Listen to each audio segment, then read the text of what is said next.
Although the Monster Association arc heavily focused on the S-Class and their incredible feats against the Monster Association, there were a handful of heroes in the lower ranks that truly impressed, so much so that I wouldn't be surprised if some of them caused a huge shakeup in the S-Class in the near future. Today I'm going to make my case for 7 heroes that I believe are the future of the S-Class. I'll be going in order from the heroes that I believe are the farthest away from being S-Class material to those that I think we can see move up to the S-Class as soon as the next upcoming arc. So you definitely want to stick around until the end so you can see those, because I think that 1 or 2 of them are really going to surprise you. But really quick, before we get into all of that, if you guys enjoy One Punch Man and One Punch Man related content, then honestly you found the perfect place, because I post theories, hold discussions, and do chapter reviews each and every week. So you definitely want to be subscribed with notifications on so you can be notified as soon as the next One Punch Man video drops, and always have your fill of One Punch Man content. But alright, let's get into this list, and we kick things off with a fan favorite, Captain Mizuki. Mizuki is a famous track and field champion who decided to become a hero. Not only does her former track career shine through in her impressive speed and strength and durability, Mizuki has also developed a unique fighting style revolving around track and field events such as pole vault, javelin throw, and hammer throw. She can fluently move from one attack to another thanks to her unique fighting tool that can transform to fit the event themed attack she's using at that moment. Her inexperience shows throughout the arc, with her having to be saved several times, but she's certainly a rising star in the Hero Association and has the right mix of power and popular appeal to get her in the S-Class discussion at some point in the future. Moving on to someone that's a little bit more S-Class ready, but not quite there yet, we have Feather. As an A-Class hero, Feather is a skilled and powerful fighter. He easily killed a large number of weaker Monster Association monsters with his unique aerial attack fighting style. His fighting skills were enough to impress Amai Mask, who we all know has some extremely high standards when it comes to heroes. Feather is proficient at using his blades to cut down his opponents. He steps on opponents to gain aerial mobility and rain slashes at his opponents with his claws that he has on both his arms and his shoes. This fighting style is also known as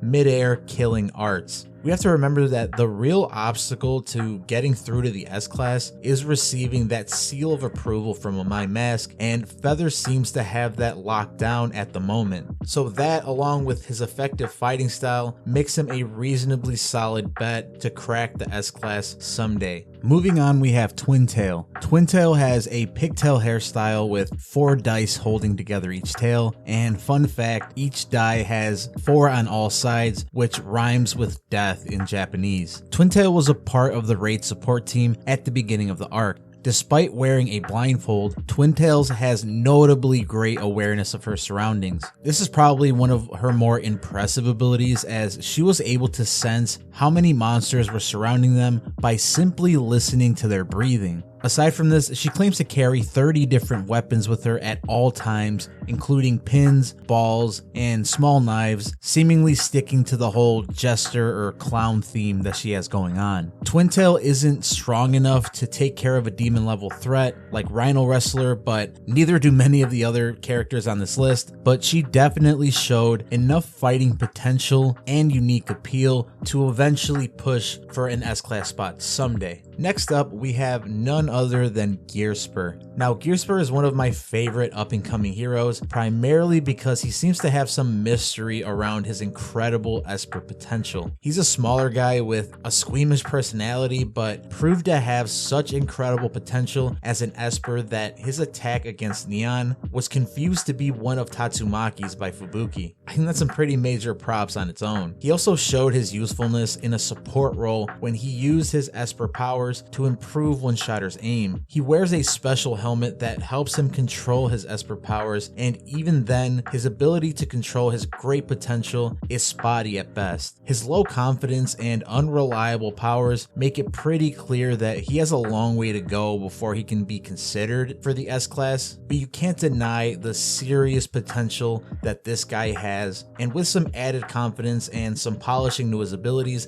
I think he'll be knocking on the door of the S-Class at some point. But moving on to an Esper that is much more S-Class ready, we have Fubuki. This is where we start getting into heroes that are most likely to make the jump into the S-Class very soon, and I'd go as far as to say that a few of these are sure bets. Fubuki seems to be a favorite of many to become the next S-Class member, and it is no secret why. It's honestly extremely impressive that a B-Class hero was so crucial to the overall victory in this arc. Her resolve and fighting ability were strong enough to take care of Super S in their rematch, and what she especially excelled in was her ability to truly push the boundaries of what an Esper can do. Fubuki showed that she was able to use her powers to boost Tank Top Master's overall strength to the point that he was able to straight up launch a huge chunk of building, and later saves his life while also confirming that Espers have the ability to heal in the One Punch Man universe. To top it all off, she also managed to keep our boy Genos from basically nuking everything in a 3-mile radius when his core was about to explode. I wouldn't say Fubuki is ready to join the S-Class today, but she's definitely the closest to being there out of everyone else I've listed on this list so far. So next up for the serious candidates, we have a pretty spicy pick in my opinion, but I really think that this hero can truly be the real deal. The hero I'm referring to here is surprisingly Green. Nothing Green did in this arc was especially remarkable on its own, but I was more so really intrigued with the use of his powers and how they work in the first place. When Green was a child, plants began to grow inside of his flesh and eventually merged with his nervous system, thus granting him the ability to summon and manipulate them at will. He can extend, move, and manipulate the vines coming from his body. His control over his plants are strong enough to bind monsters and constrict them until they die. Not only does Green's unique ability allow him to take down monsters at range, he is also able to use them to seal up holes that monsters were using to enter the surface. We can also assume that since these plants merged with his nervous system, there is a great possibility that he can get a good understanding of anything he touches with his vines, so he is a great reconnaissance hero that would be a very, very good addition to the S-Class ranks. And building on top of that, Green's ability is actually a very good complement to some of the close quarter fighting styles that we see with some of the heroes in the S-Class, such as Tank Top Master, Puri Puri Prisoner, and Super Alloy Darkshine, because he'll then be able to support them at range and relay valuable information to those that are kind of like on the forefront of everything. There is still the possibility that we've only scratched the surface of what Green is capable of, so I wouldn't be surprised if we get some more development of Green's character and powers, which could lead to an S-Class invite sooner rather than later. But getting onto the hero who I think is the biggest surefire bet to making it into the S-Class, and I would say is even S-Class ready right now, is Suiryu. I'm sure the majority of you had him at the top of your potential S-Class list, and I obviously agree with you very much in this idea. Suiryu proved in the Super Fight tournament that his fighting technique is out of this world, with his natural talent and physical strength being really 1 in a million combination. Although he was completely powerless against Goketsu and Masterized Bakuzan, he truly impressed with how he was able to take care of a monsterized Chozo who seemed to be a solid demon level threat in my opinion. Soloing demon level threats is pretty much a prerequisite for the S-Class, and Suiryu seems to have this advantage against pretty much everyone else on this list. His mental fortitude seems to be kind of weak at the moment, but I think witnessing Saitama's strength gave him a well